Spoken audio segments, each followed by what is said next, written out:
we're doing today, I sent you guys, start warming it up. I sent you guys an email this morning. As always, I send two. There's the Google Docs link, and then there's the backup link if that doesn't work for you. For reasons that I'm actually aware of, but I have tried helping students with it in the past, and it is not worth it. Okay? So use whichever one works for you. It's fine. And of course, I have it up here as well. But I think especially these days, most people prefer to have it in front of them. So what we have, this is a classmate's body paragraph for paper 2. And we're gonna do something today that's a little bit similar to what we've done in the past, because all this is similar, right? We're using the same kind of skills, the same kind of structures, just in slightly different ways. So it's not anything you're not prepared for, but I kind of thought about it a little bit more. We're gonna organize information a little bit differently. And I know I'm being very vague right now, and I apologize. Jalen, nice to have you. Oh, I don't know your last name. Where are you? What is your last name? Rope. Ah, maybe way down there. All right. Anyway, so all that is to say, we're going to talk about how this thing is structured, but then at a certain point, Dakari, you get the lights first, please. At a certain point, we're going to pull it apart, and I think that'll help you see some of the issues we have a little bit easier, okay? Now, of course, you'll have to read the thing, and I suppose for that, I will make it full screen. We might be able to fit the whole thing. Oh, we can't even fit the whole thing. Very close. So yeah, to read it, you may have to do that on your own. Read through the guide to the best of your ability. I want you to pinpoint the 3 parts, and of course, we'll need to review those very briefly. What are the 3 parts of a body paragraph? Please don't break my heart here. Topic sentence. Topic sentence. What does a topic sentence need to do? Tell you what the paragraph's going to be about. Yeah, sum it up in a paragraph. That's not always easy to do, but it's something you want to try. Just try. So many times I see you guys full on just not even try to do it. Try a topic sentence, okay? Try to sum that guy up. Every body paragraph. What comes after that?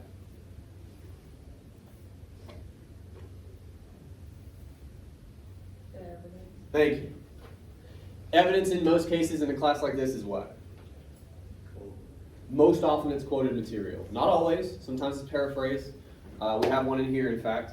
But usually, especially in a class like this, it's going to be quoted material. Okay. And then finally, some teachers will call it an explanation, analysis. It's where you work with that evidence toward usually an argument or just whatever your aim is, right? But you're using the evidence. That's what's important. All right, so to the best of your ability, read over this paragraph real quick. Can you identify the 3 parts? And there's going to be multiple instances of those, right? So take a minute. We're going to talk about it.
let's talk about it. There's a couple big picture items I want to hit, but before we do that, I just want to break this guy up, right? It's kind of a longer paragraph. I told you guys before, and again, I know I tell you a lot of things.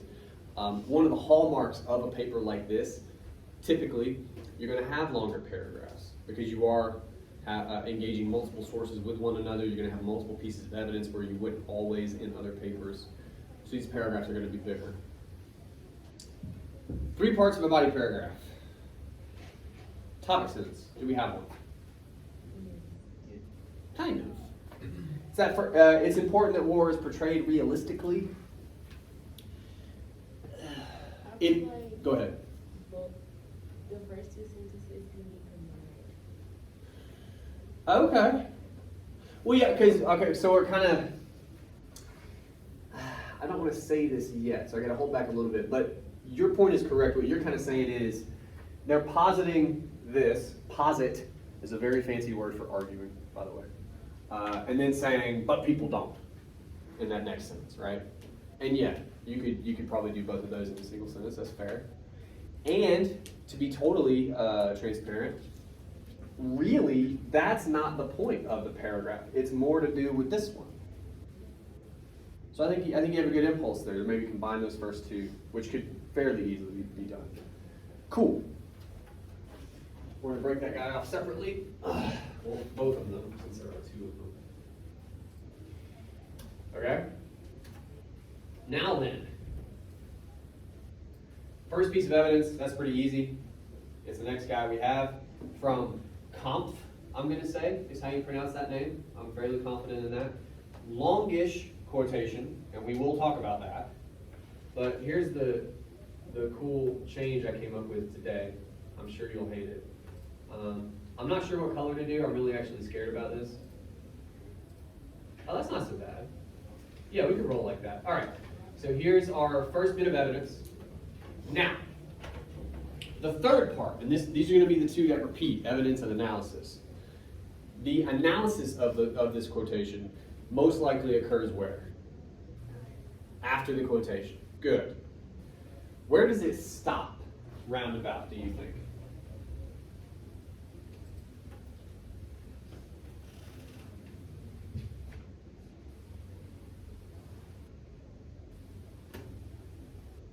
I mean, a good place to look would be our next piece of evidence, right?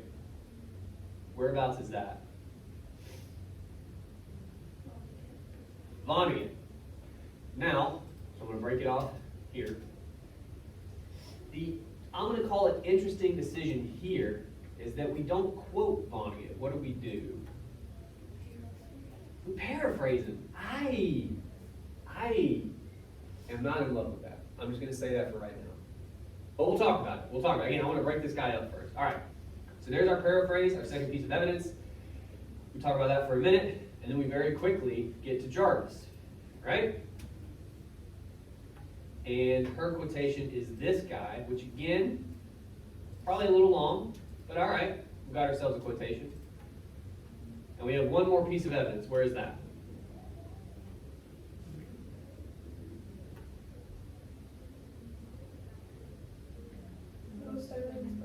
Good. I'm going to do one thing to make myself feel better.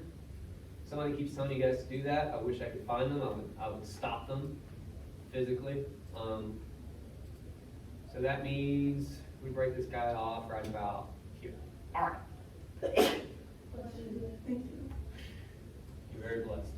Now, what we have, I can make it full screen. We have what is essentially a topic sentence, even though it's 2 sentences, right?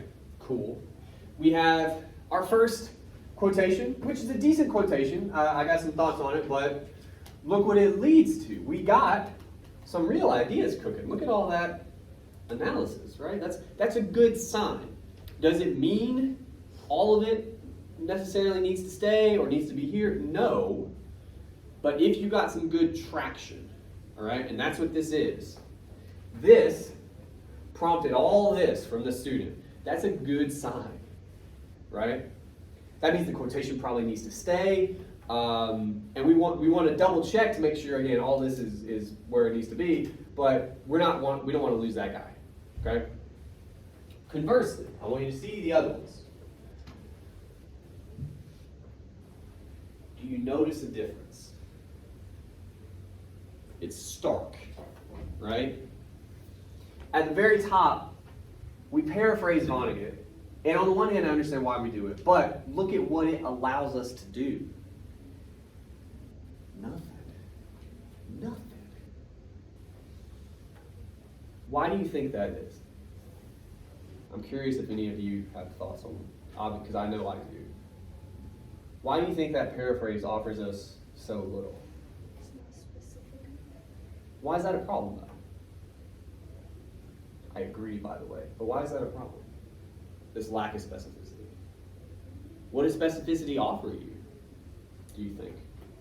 You know what you're talking about, like exactly, rather than like making it. Well, so I think what you're getting at, and again, I agree, I think what you're saying is, and this is part of the point I want to make to you guys, this is so vague. Again, this is true that Vonnegut does this, for sure. But it's so general that you actually short-circuit yourself. Whether you realize it or not, in your brain looks at that and goes, what the fuck am I going to say about that? Because you're saying, I mean, isn't that the whole book? Isn't that the whole book? Where do you start? That's the problem. In your head, your brain goes, I don't know how to even, because there's nothing to dig into. That's what specific details offer you. So an easy fix, fairly easy, would be what? Instead of perhaps paraphrasing the less glorified version of experiences with war, what might we do instead? What might we go look for?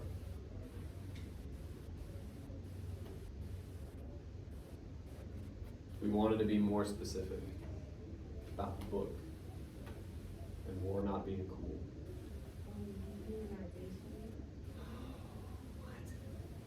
I feel like where he paraphrases Vonnegut, it goes into the second quote with Jarvis. It does. You said, So, I'm sorry. no, go ahead. You said, what would you look for? Yeah. In Vonnegut. Right. So, I'm going to show you what you're talking about. okay.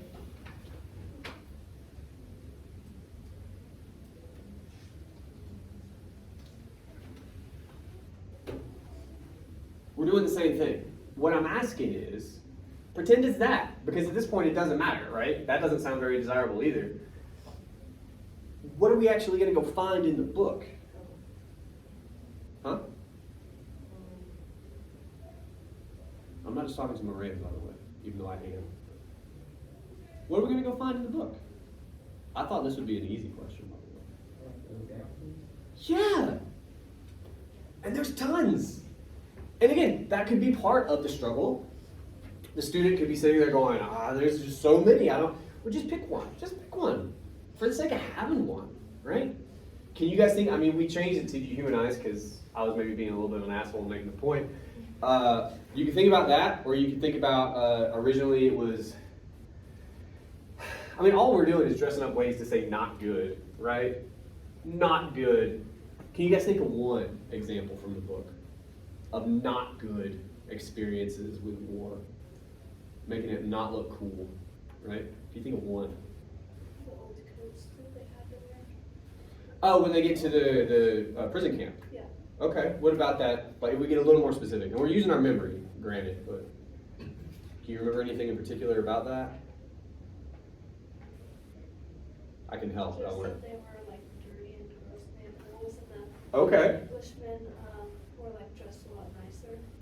Yeah. Do you guys remember? And again, we're just using our memories. We could always go back into the book and hunt this down, but for the sake of time, we won't.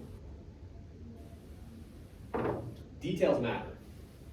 One detail we got to is that the coats are really busted, right? And this is Germany in winter. So you want a good jacket, for sure. Where do they get those jackets, those coats? Yes. I don't mean to, that sounded, contextually it's not a good look for me. But that's a detail. You see what I'm saying? When you get specific, now, yeah, it doesn't sound very cool, right? Why? Because you're wearing a dead guy's busted jacket. Well, it's not fashionable. No one cares, right? That detail matters because we got specific. And look, We're still not quoting, we're still paraphrasing.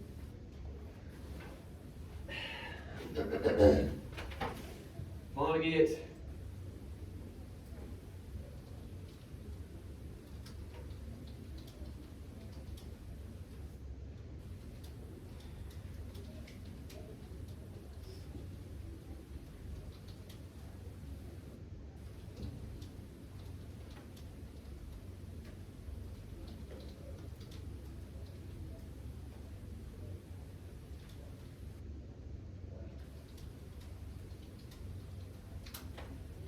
Right?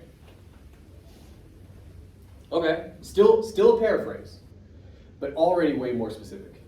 And we can even start with, yeah, that sounds pretty less than desirable. Sounds less than heroic. Why? Now we can talk about why. We couldn't do that before. What's less than desirable about the moment we've highlighted here? Do you think? That dead person is very, So what? From a, well, they've seen it like de-lice things, so like it's probably like clean, but it's connotatively dirty, right? For the same reason, if you were going to buy a house and the realtors, by the way, have to disclose information like this. But if they said something like, "Oh yeah, the previous owner died in this room," what's your immediate opinion of that room going to be? Yeah, like Jesus Christ, here? Where? Where in the room? Like we don't want that on us. And now you're wearing it. You're wearing that death. You know? Ugh. We can start there. Now you can't say ugh, you know, but the sense of that, right? You're wearing that as a soldier here. Certainly less than desirable.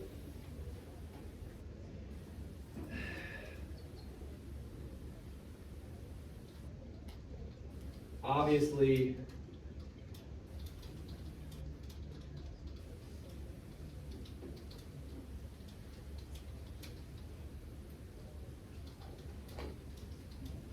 all right. What's the connotation of that, though? If you're walking around in a Nazi prison camp wearing the clothes of the recently murdered, what's the connotation there for you and your crew? Huh? Yeah, well, a little more specific than that. How might you pretty fairly read that if you show up to this prison camp and they're like, "Hey, don't ask where we got these jackets," type of thing. What's your immediate assumption about your near future? I'm gonna be dead. Yeah. Yeah. This also, I want to be more specific, this act also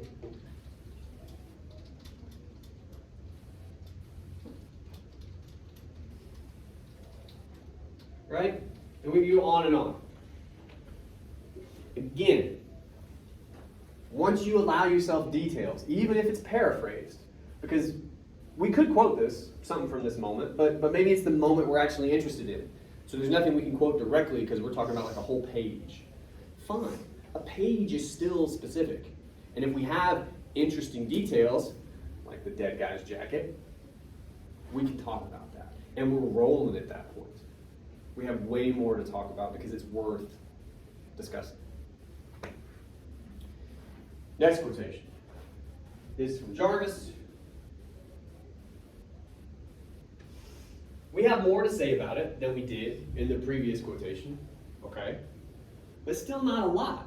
Now, this seems to fly in the face of what we were just talking about. This isn't a quotation. This is specific. You guys may not be able to answer this question, but I'm going to ask you anyway. Why do you think we also struggle here with analysis? Why don't we have that much? We have two sentences where in the previous quotation we had one, right? Why do you think that is?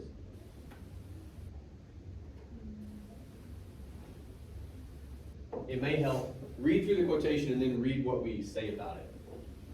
How do you think they do?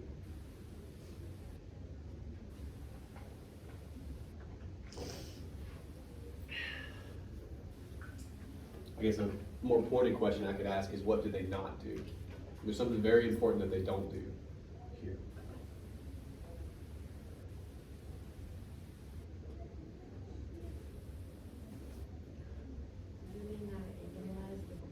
They don't.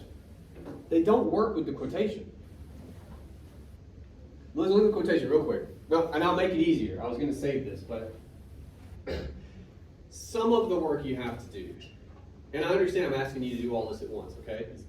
It's not always easy. Some of the work you have to do is really try to pinpoint, what am I actually interested in? What am I actually going to talk about? What we're not interested in is any of this. First of all, those are two books we did not read. And the other one, we can do that here. Jarvis.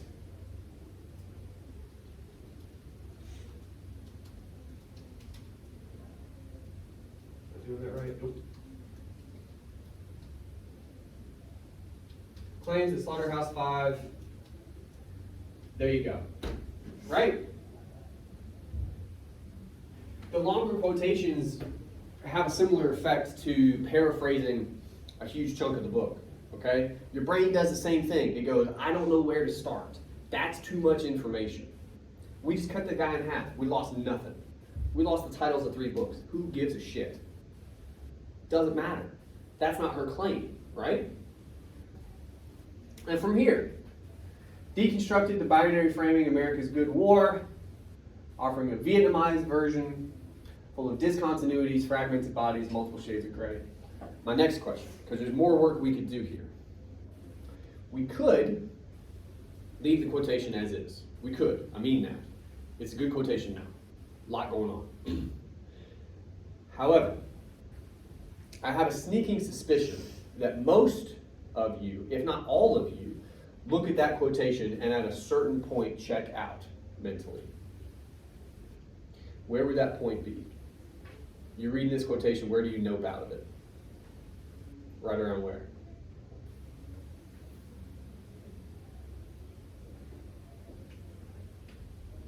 I don't know if I'm cool anymore. Do you guys know what that phrase means, to nope out of something? Okay. Yeah, well, like the new Jordan Peele movie, Nope. Right? Have you guys seen the trailer for that? That's exactly how I feel about 10 seconds into that. Because I'm not into horror movies at all. As soon as weird shit starts going, I'm like, nope. I check out.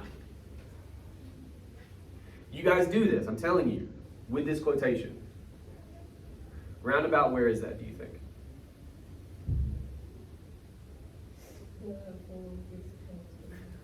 What the fuck does that even mean? Yeah. I know. I know what it means. I have a bunch of useless degrees. Why are we quoting this if you guys have no idea what it means? Right? We're not going to use it because we can't.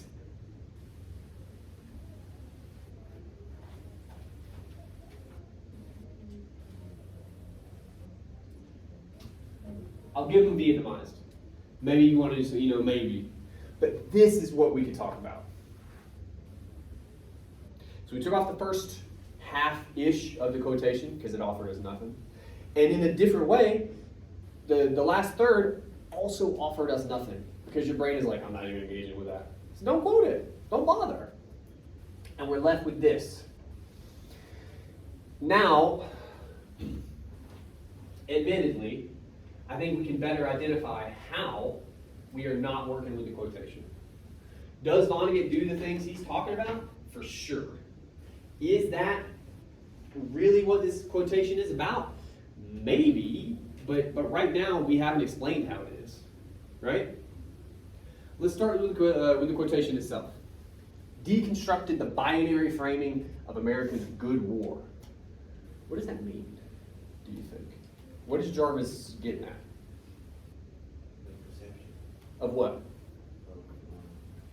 the warriors. Of World War II. Yeah. Yeah. I mean, even today we call them the greatest generation, right? For like living through all that, and they're kind of lionized. That's a fancy term for made into heroes, okay? And we're on the right side, right? We covered this before. How do you know when you're a good guy? When you're fighting literal Nazis. You're the good guy.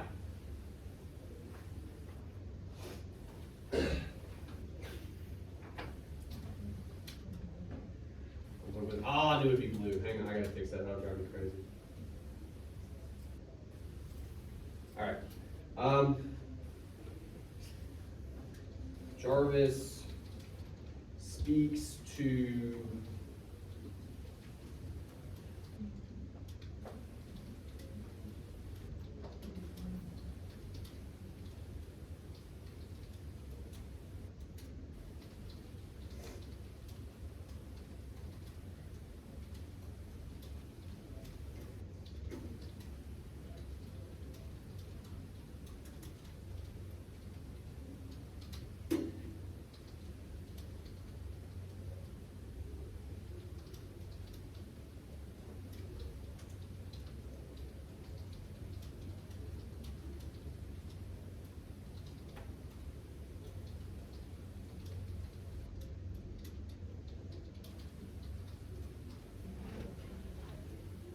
we start there. We start there, right? Again, we started with Jarvis. Okay? I know you guys know what this means. We talked about it, and I think you guys had a pretty good handle on it. So what does that mean? It's not just that war is bad. Obviously, that's part of Lonnie's point. Jarvis is saying, well, he's taken on the fact that we don't actually know that in the way that we think that we do, right? Again, think to your video games, your movies, whatever. It always looks cool. It always looks cool. I'm a sucker for that stuff too. I really am. It's fun as hell. I'm playing Elden Ring right now. My go-to when I get really heated, I beat a couple bosses last night. I was like, die, bitch. I say that, and I mean it. I know. It's not okay. It's not okay. But now we're rolling again. Now we have that same traction. We can talk about this. Last quotation.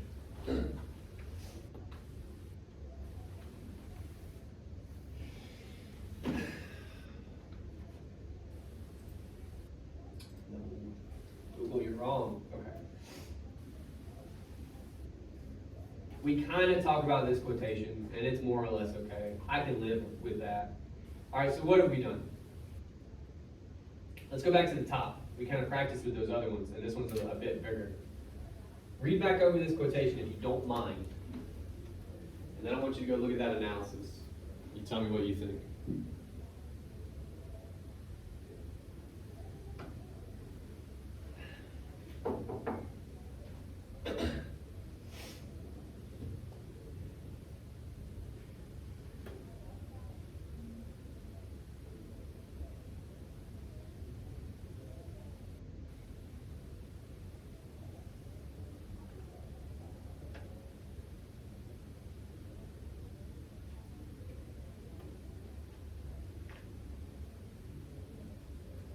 First question is, do we work with the evidence in the way that we've described it? What do you guys think?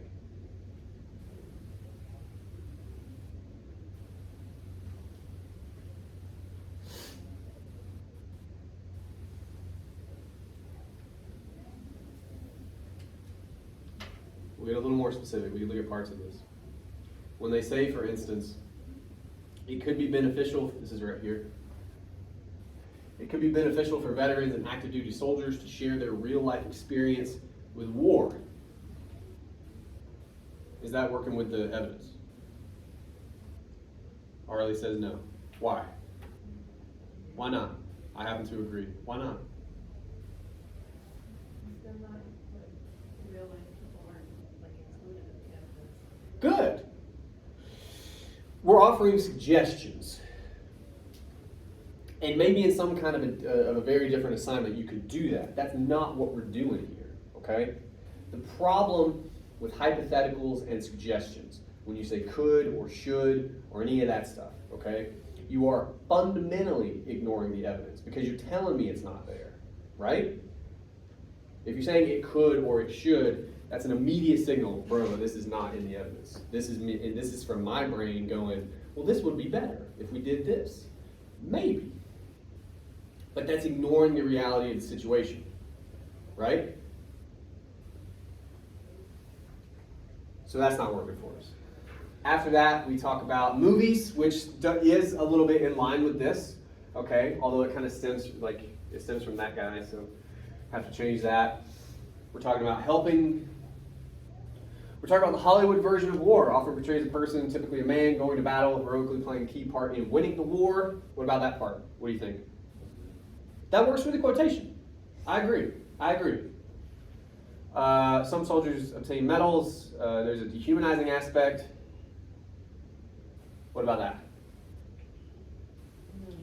No. Not really. No. Now here's what can happen. First of all, what we just sorted out is really our analysis of the evidence doesn't start until there. Maybe we cut all that. All right? Sometimes that'll happen, right? You got a misstep. You just didn't work with the evidence. Fine. But this does. I think there's more to be said, and actually I'm going to help you guys out a little bit. You're not going to maybe like this next part. In the actual battlefields, we don't need to quote any of this. I'm about to delete it. I'm going to ask you why. Again, this is the worst game show of all time. Why don't we need that, do you think, that list? War movies, film documentaries, computer simulations, first-person shooter video games. Good. We can paraphrase that. Okay? Stretches well beyond the actual battlefields. We're in our quotation there. Need a comma though.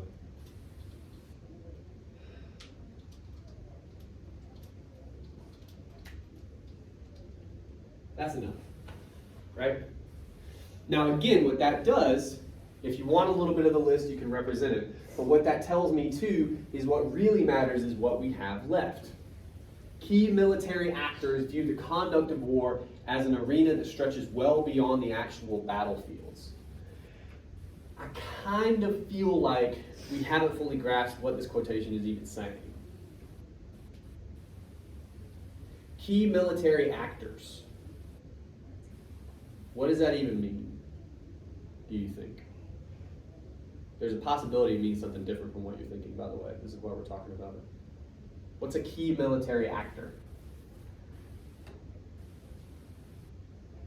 It's not Tom Cruise, if you're thinking that. That's not what it means. Like a war general? Yes. A person involved in the prosecution of war is what that means. Actor, most commonly, because this is the world we live in, is a guy that gets paid a lot of money to cry or whatever, right? Like that. But an actor denotatively just means somebody who performs an action. Key military actors, somebody who's very involved in military stuff. Key probably meaning like general, somebody like that, not a scrub. So those people view the conduct of war as an arena. So they view war, basically, as an arena that stretches well beyond the actual battlefields, including media like games and movies. What does that mean? We're saying something about how those people view war. What are we saying about that? How do they view war, apparently, according to this guy?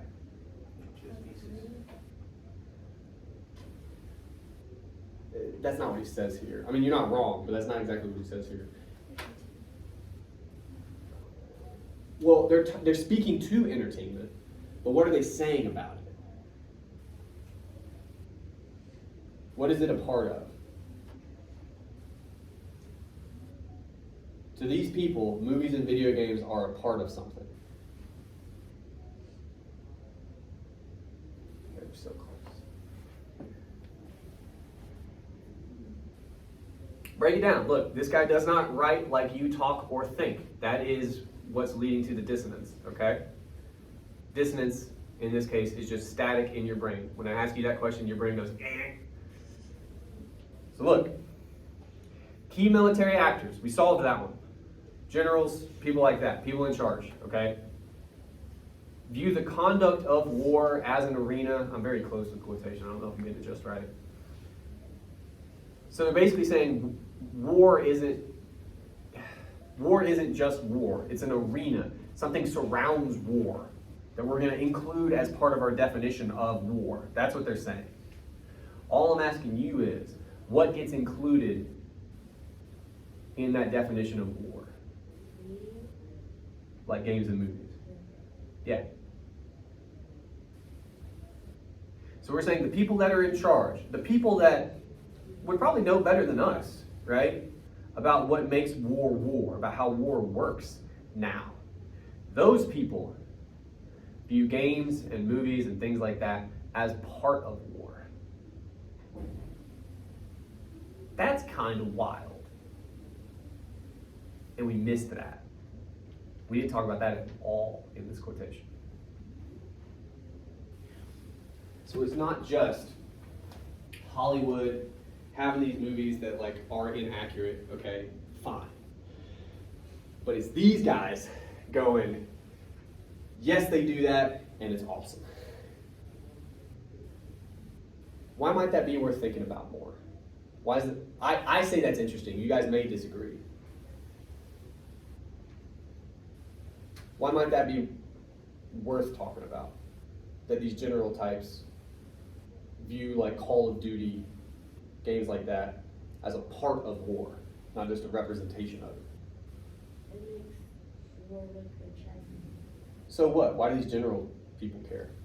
I think it's probably like propaganda, like if, let's say, like the whole country is saying we won the war, but y'all like losing, like in real life. Whole Yeah. country is gonna be like, okay. Well, that's part of it too. Well, let's think about this like, I haven't looked at this in years. I mentioned Call of Duty. Damn near all of you at least know what that is, right? How many millions of each one of those do they sell a year? 10, 20 million, something like that? So that's 10, 20 million inaccurate, glorified representations, all the language we've used, of war in people's houses now.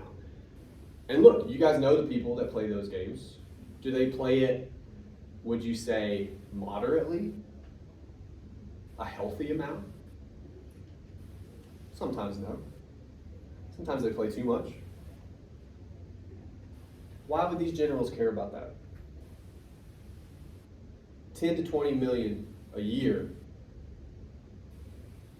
18 to 24-year-old, mostly men, right? But women now as well, but still, the demographic says it's mostly guys playing those games. 10 to 20 million of those playing it way too much. This really cool, this really kick-ass representation of war. Why would generals care about that stuff? What's it to them? What does it offer them? Recruits. Because the people fighting in the war are maybe like playing those games. Or at the very least, like it's just part of the atmosphere, right? Yeah, it's part of that narrative we keep talking about. That good war that we're going to get to a couple quotations down. Yeah. I'm going to sum all that up, but we have way more to say. And it'd be before dehumanizing, right? I'm sure it's very war. It'd be right here. Maybe we get to dehumanization, maybe we don't, but this part.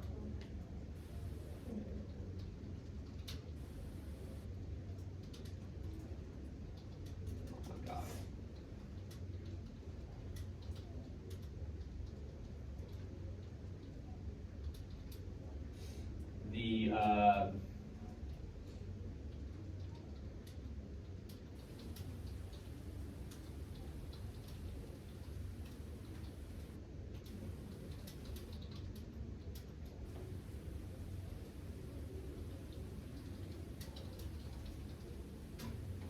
Right? We're not just saying Hollywood and video games and all that gets it wrong.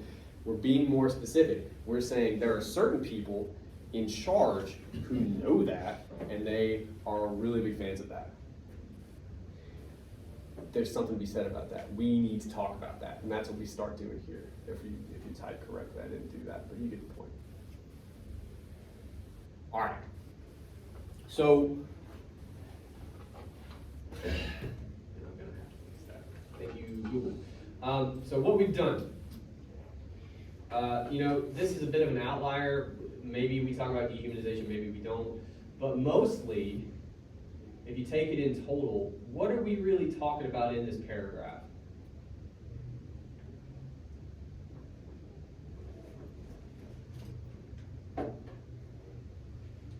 Let's start here, because I think that's part of it. Yeah? I think there's more to be said. Various forms of entertainment often provide a misleading image of war. I'd say so, right? With these quotations that we're talking about. What else do we say about that idea, though? There's like one more half to that. What about that inaccurate representation of war? What else do we say about it here?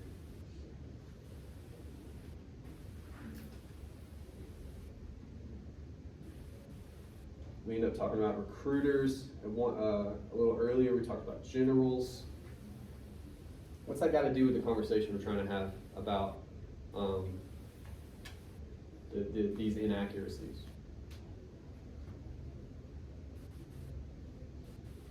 It's different, like, perspectives. No. I do appreciate it. I always appreciate swings. I don't want you guys to think that I don't. Look.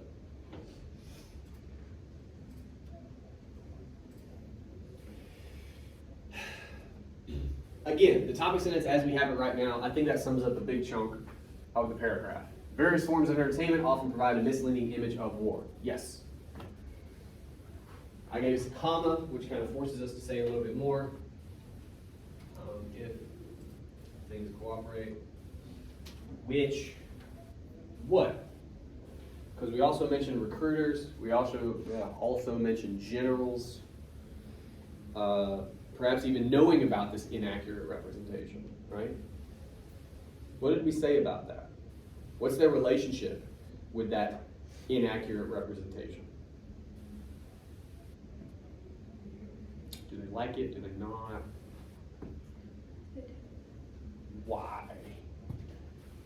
Because it encourages people to join. To join and just, and again, because you might have to be a little more general in the topic sentence, but you could just say, like, Encourages the positives. yeah, it bolsters that narrative, right?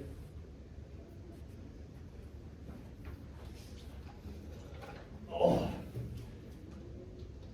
Bolsters I almost use halcyon. I'm not going to do that. I will, just for my own fun. Ooh, no, sterling. How often do you get to use sterling? Do you guys even know what I'm saying right now? Okay. The sterling opinion.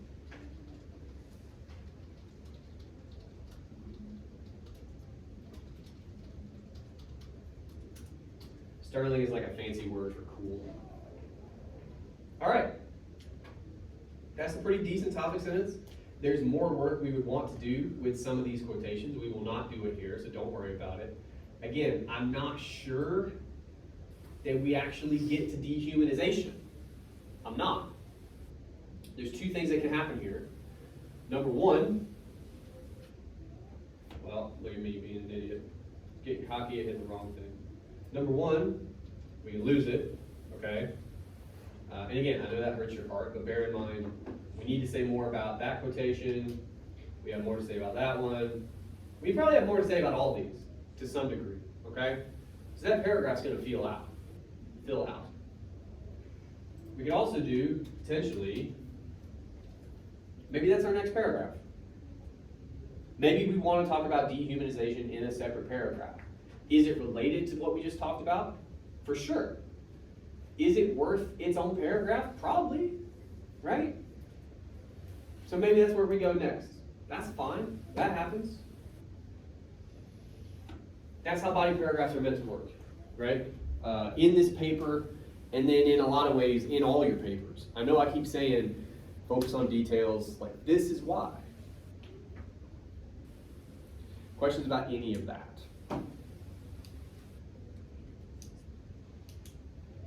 Okay.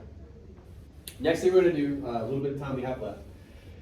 I want to talk to you a little bit about introductions, and I'm just going to go down in the document we're using. Because we're going to use some of the information we just talked about for almost an hour. First of all, again, hopefully, a review of introductions. There are 4 parts to an introduction. Does anybody remember what those parts are? Hook, which is optional. What is a hook meant to do? Catch your reader. Hook the reader, right? Okay. The other 3 are not optional, although sometimes you guys treat them like they are. What are the other 3 parts of an introduction? Roadmap. You said that like it was a punishment. What is a roadmap meant to do? Summarize. Tell us where your paper's going. Good. Both of that. I was about to say summarize what. Yeah, like kind of sum up your paper in broad strokes, but more specific than the next guy. What comes after a roadmap? Thesis. Your thesis also sums up the paper, but as I pointed out to you guys probably too many times, that thesis is like 2, maybe 3 sentences. It's going to sum up your whole paper. That's a lot of pressure on 2 to 3 sentences. So it's very broad. That's why a roadmap helps. It's more specific. So when you sum up those big ideas, thesis makes any kind of sense. We left out one other guy. He comes before all that, but after the hook. What was that again? Do you guys remember? Where you put like the Introduction. Yeah, introduce the text. text. Thank you. Good. That's going to be a little bit different this time. And I want to actually point that out to you here because you were turning in introductions for next time. Let's start with a hook though. Can we think of a fun hook? Like a rhetorical question or something for this paper? Do you guys think of a nice rhetorical question about like war and stuff? How would you see war? How war is supposed to be? That's not bad. Do I now? That's not bad either. It's shorter too, which I like.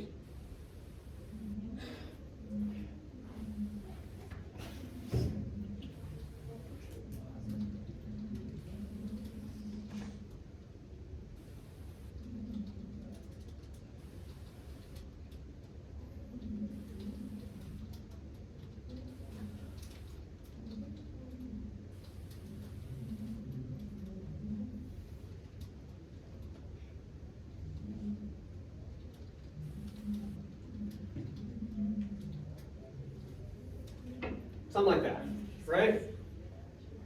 I go dark. But I'll tell you this, that's a hook. That is a hook. I'm reading that paper. Anyway, we're all dancing around the same thing. You'll notice too, I just got more specific. This is what you guys were talking about. I thought of a particular instance, right? Where you sneak up behind a guy in a trench and there's music playing and you go, and you just move right on. That's how those games work, by the way. All right, so that's our hook. Introduction to the text, I mentioned, is different this time. What do you guys imagine you're going to introduce as your text? I'm doing this to make a point. Vonnegut. And rightfully so. Based upon probably everything you've ever done leading up to this point, you would think it was Vonnegut. Yes and no. This is an informative synthesis. Technically speaking, there is no one source text, okay? So your text in this case, and I'm trying to be very clear, is the conversation between the texts, all right? So you have Vonnegut, you have Jarvis, you have your 2 other people, whoever they might be, okay? The conversation between those texts, that's your primary text, okay? And some of you are looking at me right now like, what the fuck does that mean? Here's what we're gonna do it. If we could try, and this will be a little bit different for everybody, by the way, but if we could try, maybe even based upon the paragraph we just wrote, or wrote-ish, And the second paragraph that we maybe kind of started, talking about dehumanization in war, okay, and how war is represented. I think we have a decent sized chunk of the conversation we're trying to have. What are we kind of trying to talk about in these texts? We're talking about war, right? But what about it? Do you think? Huh? The effects. The effect, we can start there, okay? Maybe I'll just make some notes.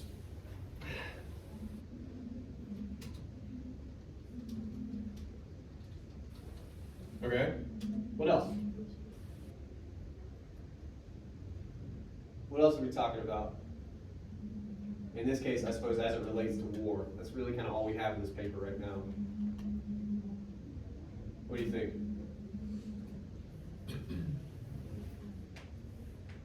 What did we spend a whole hour talking about in that paragraph we just looked at? Equal image on war. How it's represented, right? The narrative we have about it, right?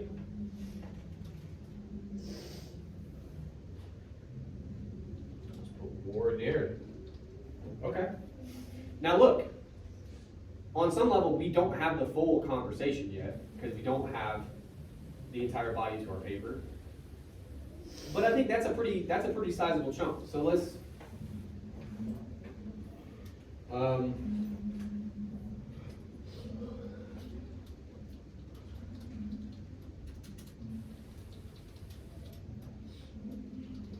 my God.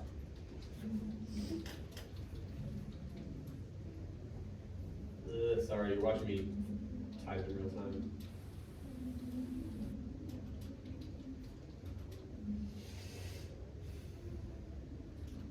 Ugh, all right.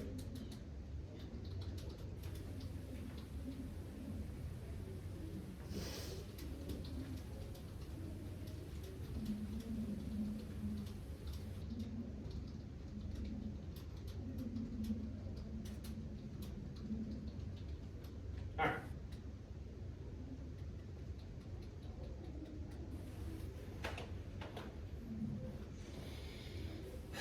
Populace is a fancy word for population. That's our text right now. There may be one or two other parts.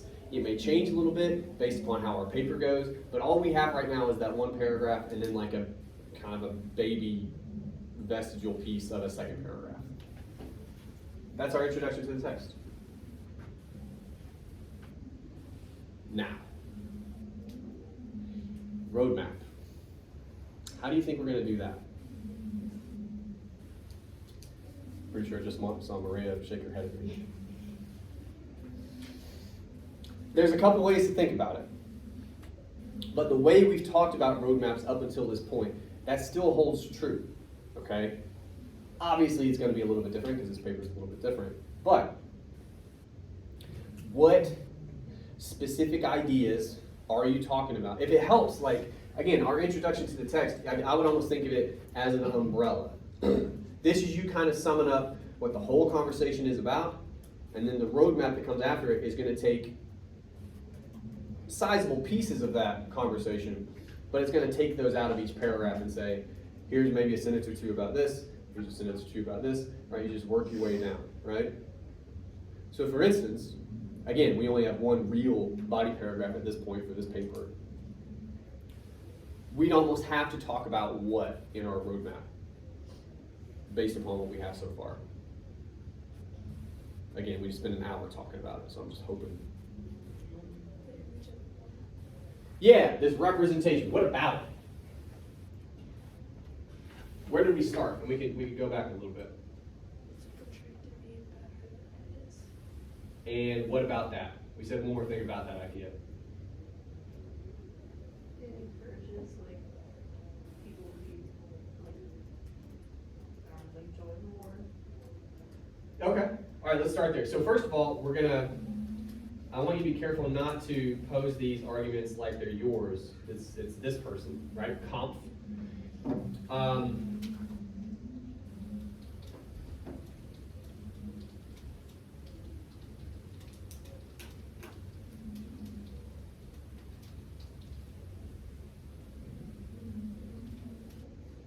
gonna say that looked inaccurate as I was typing it. I'm missing a, yep, sorry about that.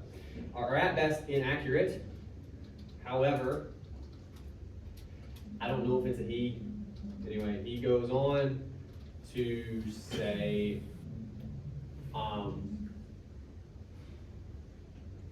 what, that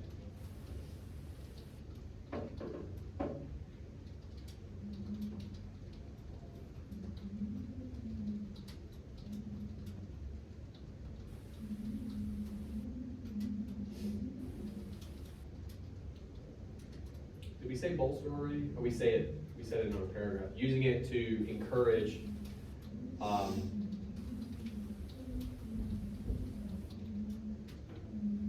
right?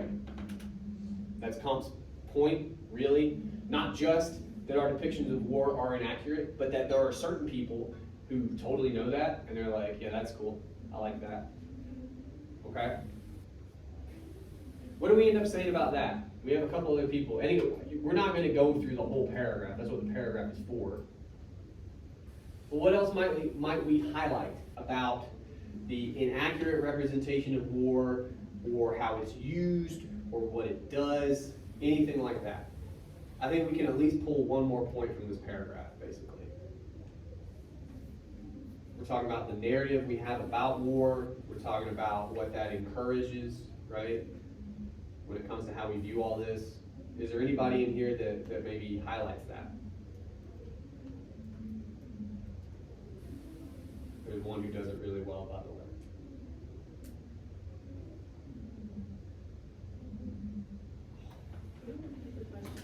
Yeah, here we go.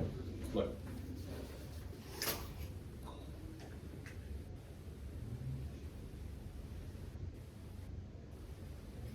That's such a dangerous way to do that.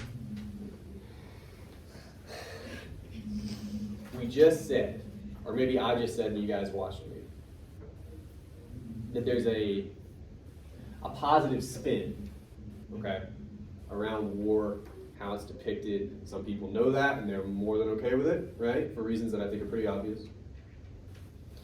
Does anybody up here, of these three pieces of evidence, does anybody else speak to that idea, this positive spin, this positive idea, this positive narrative we have about war? Does anybody talk about that? Yeah. You didn't know I could do that, did you? Yeah. That's called a heel click. I'm saying. I feel like 5 years from now, my knees aren't going to be able to do that, so I got to do it when I can, right?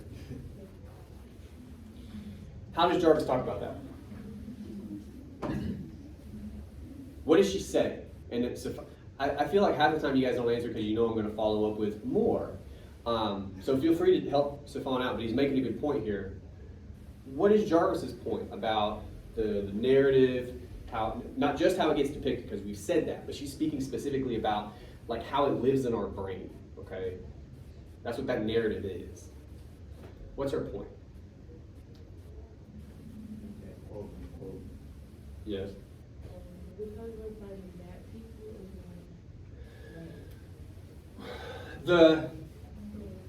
The facts of the case when it comes to World War II absolutely helps it stand out as the like good war, right?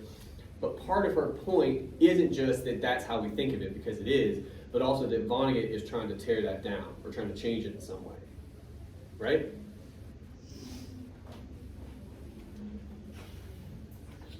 So,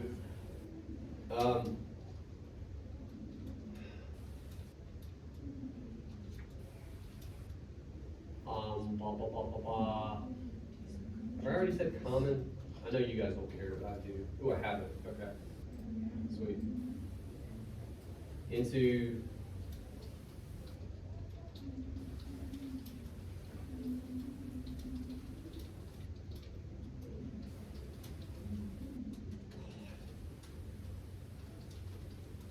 all right, so Jarvis ties this idea, the whole thing we just talked about, we're just saying that whole idea ties it into the common conception of World War II, turning it to good war.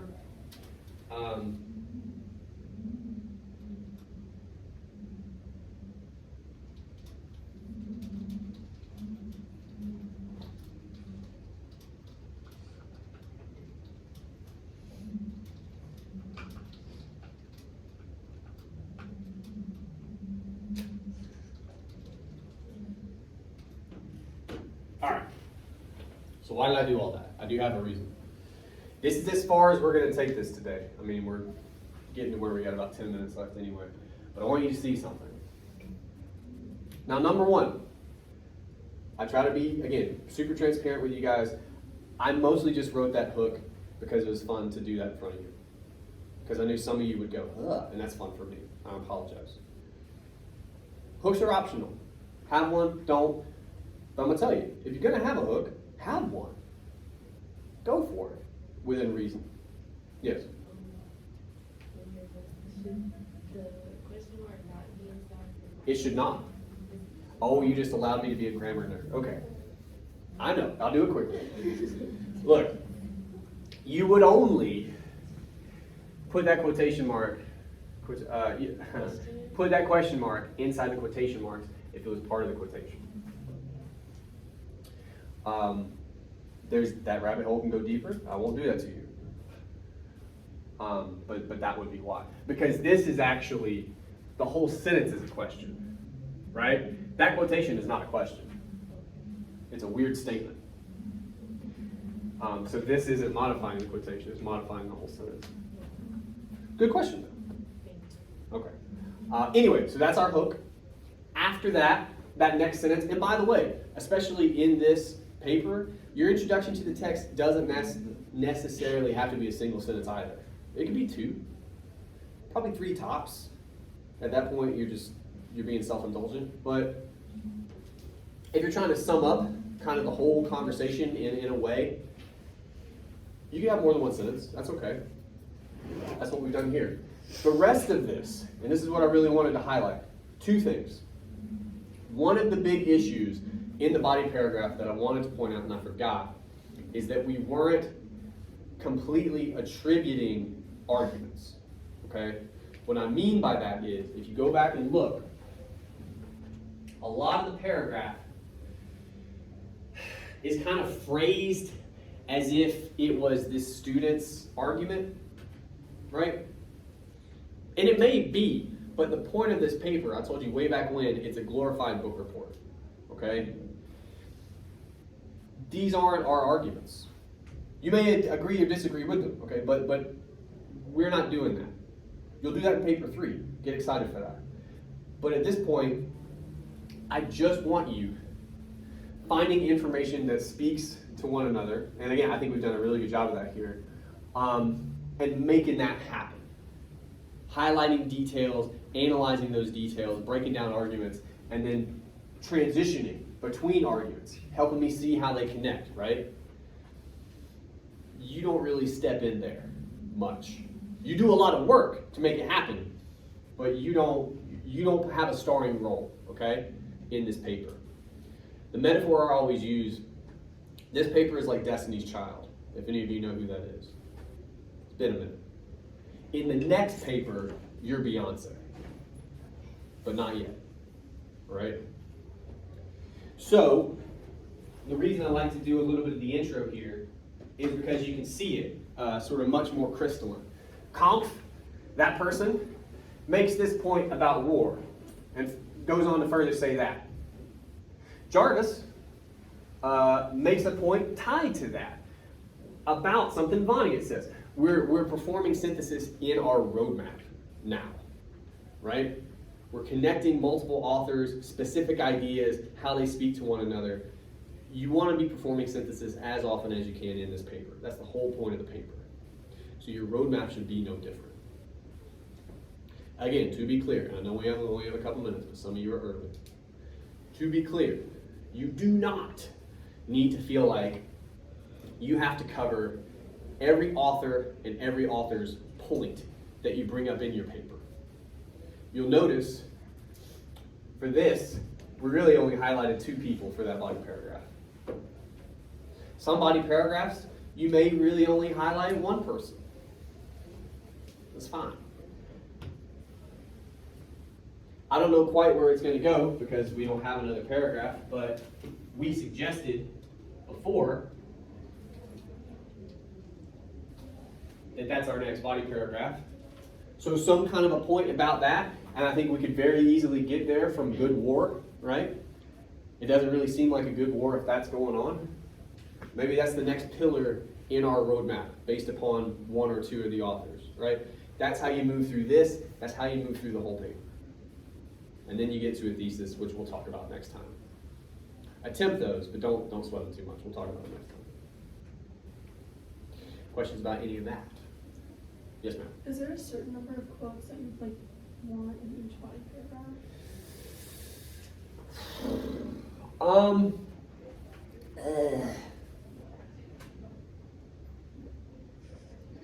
In my experience, 3 or so is a pretty good number. The reason for that being, any more than that, and I know we have 4 in the one we looked at today, that's pushing it. Any more than that, you're just going to drown yourself in evidence. You won't be able to talk about what you're quoting, and you're kind of just bullet listing. Like, so 3 is pretty good. Fewer than that, again, I mean, 2 is because look, what you want to do is get authors talking. So if you, for instance, have one quotation in a paragraph, you are fundamentally not performing synthesis because you only have one source, right? So I'd say 3 is a pretty good number, right around there. Any other questions? Yes, sir. So the movie says like focus on massive. Oh, the prompt. Yeah. Somebody asked that last time. Nah. That's also big. No, you can. You can. And look, in many ways, in some way, you kind of have to at least a little bit because Vonnegut talks about it. Jarvis for sure talks about it. So it's probably going to play a role in your paper. Yeah, it was gonna be like one of them. Yeah, but you can absolutely talk about other stuff too. That's part of why I assigned Vonnegut, because he talks about it a lot. And it really opens up, I give you guys Jarvis because I feel like I got to give you something. But Vonnegut, there's all kinds of other articles you could go find and ideas and arguments. So yeah, for sure. For sure. Other questions? For next time, easy. For next time, intro and body paragraph. Let's do the course. A new body paragraph, by the way. You guys get really cute sometimes. I don't want you to just write and then, no. Do a different body paragraph. It will help the future you, okay? It will. Imagine this. If you do your homework for next time, you'll have an introduction and you'll have 2 body paragraphs. If those are sizable body paragraphs, you're sniffing the 3rd page at that point.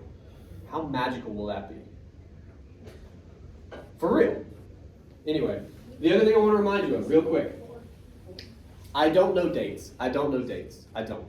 It's on the syllabus, okay? I use the syllabus too. For the 3rd paper, you will have to have access to Die Hard. The original. There's like 5 of them now. The original Die Hard from 1988. Is it Huh? a book? It's a movie. That's what I thought, but I thought, are we not? It's all right. No, that's wounded me a little bit. It's a movie starring Bruce Willis back when he still had some hair. It's from 1988. It's an action movie. It's ridiculous in all the good ways. Okay. I'm just putting that on your radar. I want you focusing on paper 2. But in the world we live in, I like to phrase it, you got to be able to watch the movie. You don't have to own it. So there's all kinds of ways to make that happen. But you want to research it, basically. Where can I stream it? What is it? You know, things like this, right? Just have it on your radar. And that's all I got. I'll see you guys next time. Thank you.